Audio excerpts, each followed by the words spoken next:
Let's begin with the title of your book and the term the super age. What does it refer to? Why is it important? It's important for all of us, regardless of our geographic position, because the United States, as well as many developed nations, are moving into a period called the super age, where at least 1 out of 5 people will be over the age of 65. This is radically transforming economies around the world. It's shifting our political norms.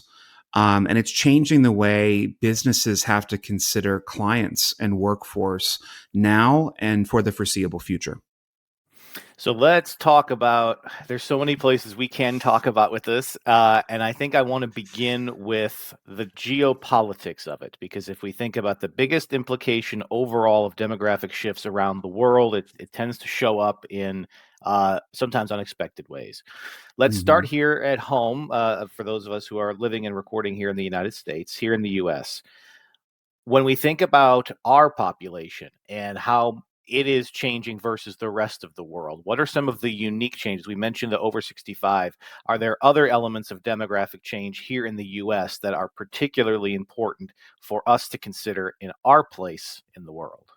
Yeah, so there are really kind of 3 things that you need to look out for as it relates to demographic change: birth rates, extension and longevity, essentially the aging of society, and then depopulation. So, 3 things that we're always looking out for. And there's signals for the overall economic, social, and political health of a nation, a region, even a locality. In the United States, it's really important to pay attention to this because at least 6 states now have reached the super age designation, where at least 1 out of 5 people are over 65.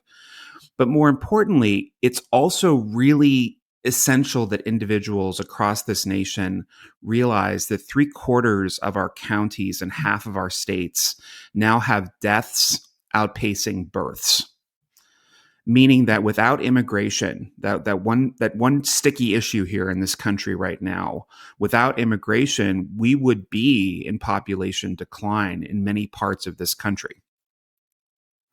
Are there particular reasons why this is happening now? And is this something that the US or countries like us have had in the past?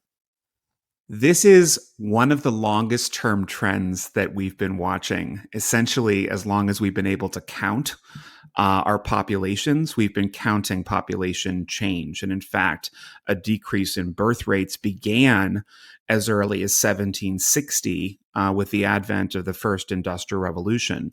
However, it wasn't until the second industrial revolution in the late 1800s and early 1900s that we really started to see 2 things really change in a big way. The first was birth rates declined at a fairly precipitous rate. The second thing is survival of children actually improved dramatically. Prior to then, it was about 50% chance of survival to adulthood. It jumped to over 90% over the course of the last century. And at the same time, we saw all of these people living longer. So decreased birth rates, increased survival rates, increased longevity led the world to grow from about 2 billion people just 100 years ago to 8 billion people today. That is unheard of in the history of man. In fact, for most of human history, societies have grown at a very, very small, very, very slow rate year on year. Life expectancy on the whole for the planet hovered around 35 for nearly all of humanity's existence. And now the average is closer to 75, 78. In countries in Europe, in Asia, they're pushing over 80. In the US today, we're about 76. So, as we think about the United States in particular, we mentioned 75%. I want to make sure people heard that. 75% of the counties in the United States have more deaths than births. Now, is there a commonality among these? Are we talking rural counties, suburban, urban counties? Is there any pattern Yeah. among Yeah, those? you hit the nail on the head. The commonality amongst nearly all of these is that they're rural counties and rural states. There has been significant outward migration in the rural counties across this country. That's due to a myriad of reasons.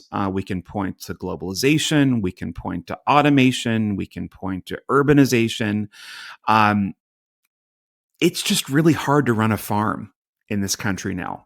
The economics of scale aren't there. So what happened was young men and women who realized there wasn't a future in farming left. The economics of it just weren't there anymore, and they moved into cities, or they moved into suburbs adjacent to cities, leaving behind what is a very old population in most of these counties now.